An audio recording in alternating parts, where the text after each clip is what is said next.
8:16, continuamos con nuestras entrevistas y le damos la bienvenida al procurador anticorrupción Amado Enco, con quien vamos a tratar de seguir explicando esta situación generada a partir de Chinchero. ¿Cómo está, Amado? Gracias por estar con nosotros. Bueno, a ver, yo le comentaba fuera de cámaras, quisiera, el tiempo siempre es cruel en televisión, quisiera hacer lo más didáctico posible para los televidentes. Usted opinó que en esta etapa de la adenda se generaba el mayor perjuicio para el Estado, más incluso que en el contrato original del aeropuerto de Chinchero. ¿De dónde sale esa conclusión, para empezar? A ver, vamos a recordar un poco este tema. Hay algunos datos importantes aquí que creo que es importante que la ciudadanía lo pueda conocer. El tema Chinchero, del aeropuerto de Chinchero, nace con una convocatoria pública. Aquí hubo un concurso en realidad, ¿no? Hubo una licitación que se materializó en julio del año 2014 con la firma del contrato, ¿no es cierto? El tope máximo para adjudicar esta gran obra para el Cusco era de $457.489.000 dólares, ¿no es cierto? Monto que incluía los intereses, ¿no? Sí. Los que participaron del concurso, ¿no es cierto?, que fueron 3 los que ofertaron. El que ofreció mejor oferta fue el consorcio Cunturhuasi, ¿no? Ellos ofrecieron al Estado realizar la obra por $264.758.000 dólares. No, los otros ofertaron, uno ofertó 411 millones, el otro 348 millones. Entonces, ¿en qué consistía el factor de competencia para adjudicar esta importante obra? Por concesión, ¿no? El monto de inversión propuesto, 264 millones, que es lo que ofertó Cunturhuasi. La tasa de interés, tasa de descuento de 6.5 y un split que son de los intereses intercalares de 2.5, que hacen el 9% de interés aproximadamente. ¿Por qué Vizcarra, perdóneme ahí, por qué Vizcarra dice que no había plazos por cierre financiero y no había topes de intereses en el contrato original? Que explica en buena medida y justifica en buena medida la adenda. Usted lo que me está diciendo es que sí había plazos para cierre financiero y sí había topes financieros. Claro que sí. Sí había. O sea, no es posible entender o aceptar un contrato, firmar un contrato tan importante, obviando detalles que son esenciales en un contrato. O sea, usted me está diciendo que el contrato original sí había topes de intereses. Tiene tope de intereses y tope también de fecha, plazos, un calendario para poder iniciar obras y para presentar el cierre financiero, ¿no? Ahora, Vizcarra decía, teníamos 3 opciones. Continuábamos con el pago de los intereses para que la población o para que los televidentes entiendan, ¿no? Con intereses, decían ellos, ¿no? La obra terminaba costándole al Estado 589 millones de dólares, ¿no?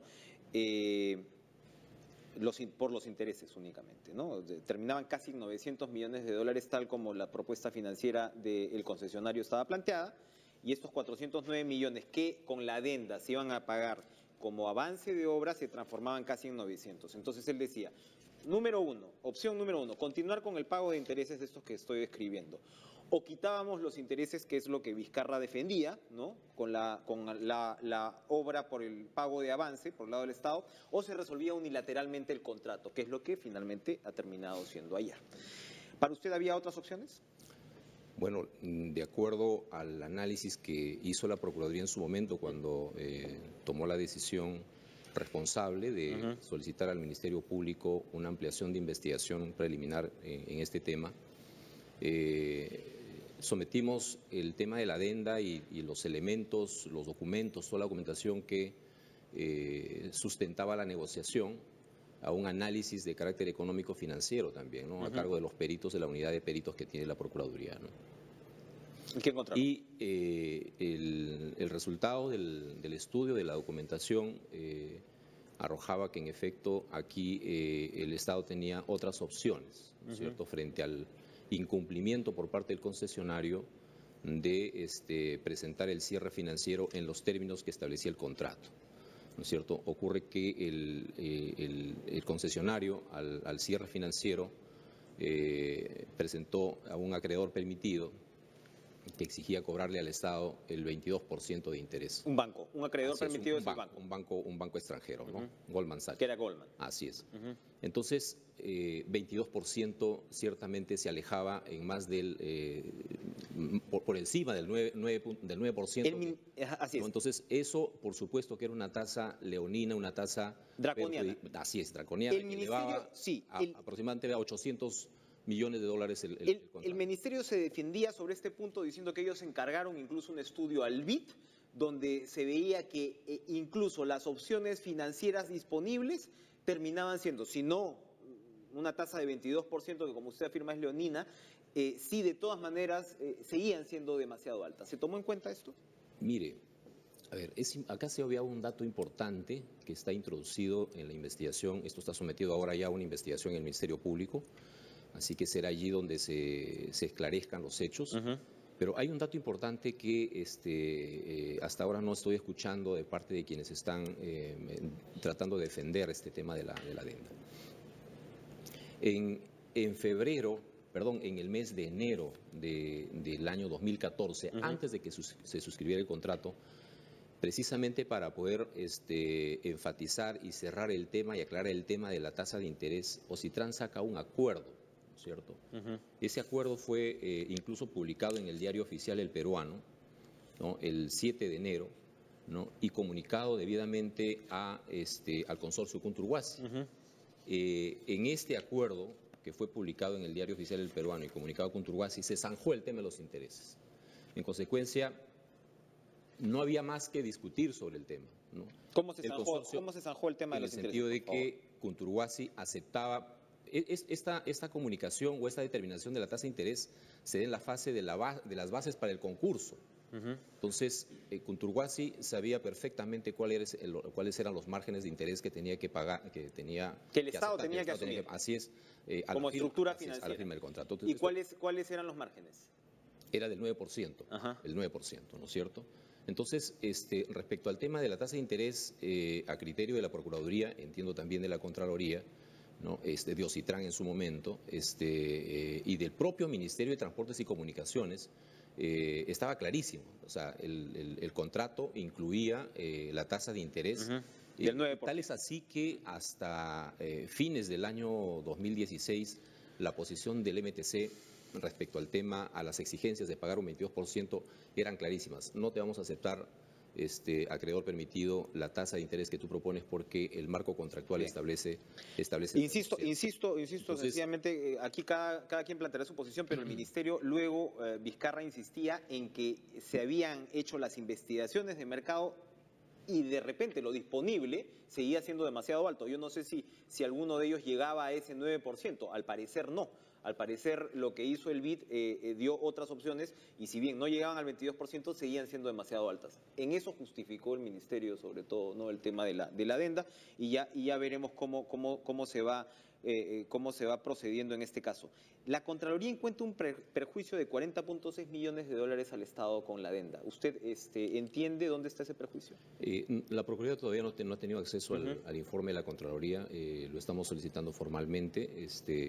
Entiendo que ya fue presentado el día de ayer al Ministerio Público, a la Fiscalía Anticorrupción, se encuentra a cargo de la investigación. Así que habría que analizar, ¿no?, los argumentos bajo los cuales la Contraloría llegaba a dicha conclusión. Pero de que existe un perjuicio en contra del Estado, no cabe duda que lo existe, ¿no? A mí todavía me caben dudas, la verdad, pero bueno. Hay una investigación fiscal, así que es allí donde se va a esclarecer. El punto que usted enuncia sobre el tema de los intereses me parece clave, me parece fundamental y efectivamente hay que realmente tenerlo muy en claro, pero lo que no me queda claro es cuál es el perjuicio del Estado frente a lo que era asumir esta estructura financiera, que de todas maneras el Estado tenía que ir por el lado de los bancos o ir por un avance de obra. Yo todavía no veo esa. ¿Por qué? Porque el concesionario seguía asumiendo la misma cantidad, que eran los 119 millones de dólares. El Estado seguía asumiendo los 409 millones de dólares. Entonces, claro, es una discusión sobre crédito, que si tú utilizas plata que podías utilizar después, pero el perjuicio en sí no lo veo todavía demasiado claro. El tema va claro. por un tema también de tiempo, oportunidad para el Estado respecto al tema del uso del dinero. La plata la podías usar en otra cosa en lugar de... Tiene un valor, ¿no es cierto? Una cosa pero era pago por avance de obra, ojo, no eran los 409 millones pero el Estado por delante. tiene la obligación de pagar, de pagarle al consorcio a partir del quinto año, es decir, cuando terminen las obras. Bien. Entonces, adelantar ese pago y al contado para el Estado peruano obviamente implica asignarle un valor a ese dinero. Entiendo su argumentación. El perjuicio al Estado va por ese lado. Invierte prácticamente el riesgo de la ejecución de la obra y del financiamiento que con el contrato estaba en manos del consorcio, y prácticamente el Estado es el que invierte todo para la ejecución de la obra y no reduce los plazos de la concesión, ¿no? Una cosa que también llama poderosamente la atención. Lo iban a renegociar en julio. Prácticamente, sí, pero lo pudiste haber hecho con la adenda, lo mismo que, por ejemplo, incluir una No cláusula podías de hacerlo corrupción. durante los primeros 3 años. O sea, también para la Procuraduría hubiera sido mejor esperar a julio y renegociar, porque eso no podías meter la cláusula anticorrupción antes de julio, no podías negociar los plazos tampoco antes de julio. Entiendo yo, estoy repitiendo los argumentos por ese lado del Ministerio. Entiendo que solo podías renegociar la parte financiera, que es lo que se hizo en la adenda, ¿no? Entonces, ¿usted cree entonces que se debió esperar en todo caso hasta julio para renegociar todo el paquete también? Creo que el Estado debió haber sido un poco más, me refiero en este caso a los encargados de negociar la adenda, más transparentes desde el momento en el que se sometió estos temas a análisis y negociación.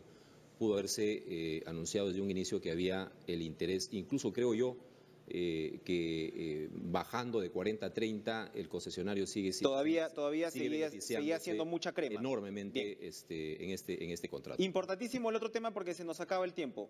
El señor Iván Vázquez, ex gobernador regional de Ucayali, su familia acaba de caer la semana pasada, miembros que tienen relacionados directamente con una economía negra impresionante, aviones se han incautado.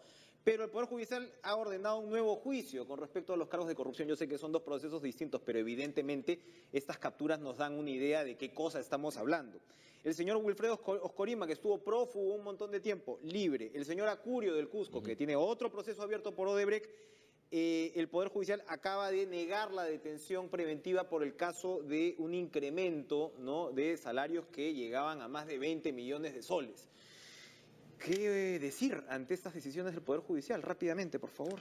¿Qué dice la Procuraduría? Con el respeto que le tenemos al Poder Judicial, la Procuraduría Anticorrupción cree, y estamos convencidos de que es así, que creo que aquí la Sala Penal Permanente de la Corte Suprema, en el caso Oscorima, cometió un gravísimo error, ¿no? Un gravísimo error. No había razón jurídica, así lo hemos sostenido, para que se emita un fallo absolutorio utilizando, a nuestro juicio, equívocamente la institución de la casación excepcional, ¿no? Con este fallo de la Corte Suprema se genera un gravísimo riesgo en los demás procesos judiciales, por ejemplo, que están en curso, ¿no? Seguidos contra autoridades regionales, alcaldes distritales, provinciales, porque creo que introduce ciertos criterios que no eran necesarios hacerlo, ¿no? Creo que restringe ahora la libertad, por ejemplo, de la actividad probatoria frente a estos casos, y yo creo que allí la Procuraduría no solamente lo queremos, sino ya estamos evaluando ahí algunas acciones concretas para oponernos judicialmente a este controvertido fallo emitido por la Sala Penal Permanente con mayoría, porque hay que destacar ahí el voto singular del doctor Iván Sequeiros, muy interesante, ¿no? Pero en el caso de Iván Vázquez, por ejemplo, tampoco entendemos ahí la decisión de la Sala Penal de Apelaciones de Loreto, aunque en ese caso, por ejemplo, se ha dejado a salvaguarda los intereses del Estado porque hay la posibilidad de un nuevo juicio oral. Ha ordenado un nuevo juicio oral, en consecuencia ahí se podrían corregir algunas situaciones que a criterio de la sala eran importantes hacerlo, ¿no? Pero sí hay que exigir allí a los órganos jurisdiccionales y a la Corte Suprema que seamos mucho más cuidadosos en este tema de la lucha contra la corrupción, porque creo que cada quien cumple sus funciones y aquí hay mucho esfuerzo por parte de la Contraloría, por parte del Ministerio Público, de la Procuraduría, de la Policía inclusive, porque recordarán en el caso Oscorima fue objeto de una búsqueda y una captura, ¿no es cierto? Entonces, para que terminen de esta manera los casos, creo que eso no puede seguir ocurriendo en el sistema de justicia. Poder Judicial, tome nota, escuche. Estamos hablando de corrupción de funcionarios, del mensaje que se le debe dar a la ciudadanía, que no puede haber impunidad. Estamos probablemente en lo que podría ser un parteaguas para el Perú, para que la sociedad pueda decir: confío en el Poder Judicial, confío en que las autoridades corruptas no van a seguir como si nada disfrutando de dineros públicos que han esquilmado al Estado. Así que, bueno, esperamos e invitamos además al presidente del Poder Judicial, Dudy Rodríguez, para poder discutir todos estos temas. Procurador Anticorrupción Amado Enco, gracias por estar con nosotros esta mañana, 8:21. Nos vamos a ir a una pausa, regresamos con más en TV Perú Noticias. No se vayan. Ahora, claro, lo veo.